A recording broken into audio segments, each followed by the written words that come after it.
Good evening, race fans. The Lucas Oil POWRi National Midget League and Lucas Oil 600cc Outlaw Micro League presented by Engler Machine and Tool are here at Charleston Speedway in Eastern Illinois for the Charleston Challenge, our fourth trip to Charleston Speedway this year.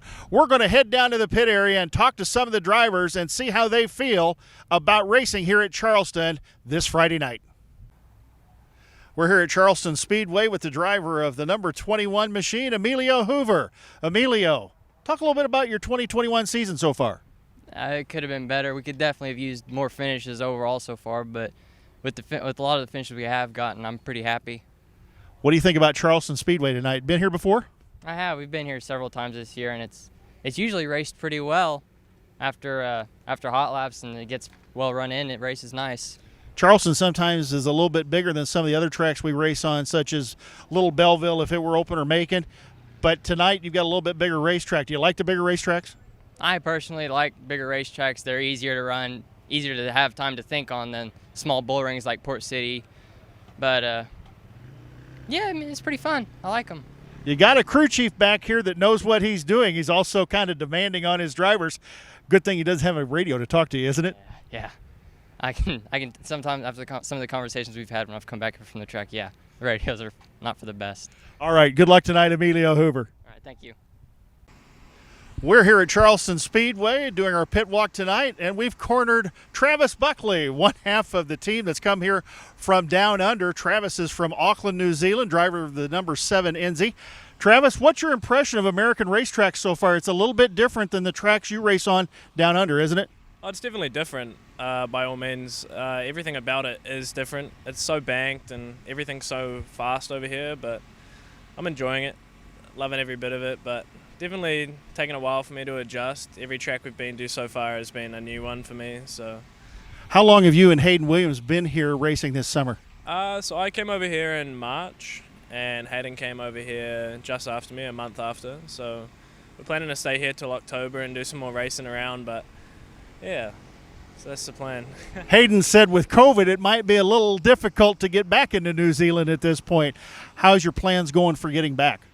So at the moment we have a MIQ isolation spot at home, but due to the previous lockdown that just happened recently, it's looking questionable on what they're going to do, but hopefully we can get back home in time for our race season. I was going to say, your race season, because your seasons are different than ours, your race season will start shortly after you get home, won't it? Definitely. I leave here on October 11th, and 2 days out of isolation I'll be back in the racetrack, so it's all kicking off. How's your American tour gone so far? Oh, I love it. By all means, this is the coolest experience I've ever had in my life, so taking it day by day, and I really can't thank my mum and dad for letting me do this, so I'm really grateful.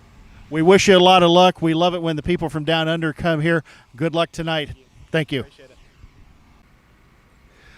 Continue our pit walk here at Charleston Speedway here on a Friday night. We've got Jade Avedisian standing here, driver of the number 84 Sheesh machine. Jade, what is Sheesh?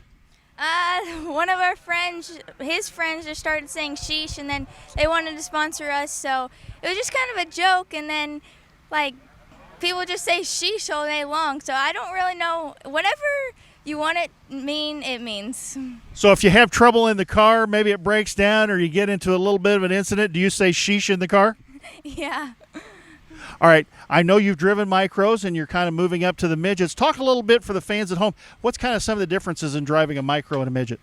The biggest thing for me is not much the speed or anything, just how much the track changes throughout the race. Like the micro, you can do 30 of your hardest laps and the cushion doesn't get big because the weight or anything and the tire size. But this, you can maybe do 10 of your hardest laps and then start backing it down for the rest of the 20. But for me, that's the biggest change in the midgets and the micros. How's your midget season gone so far?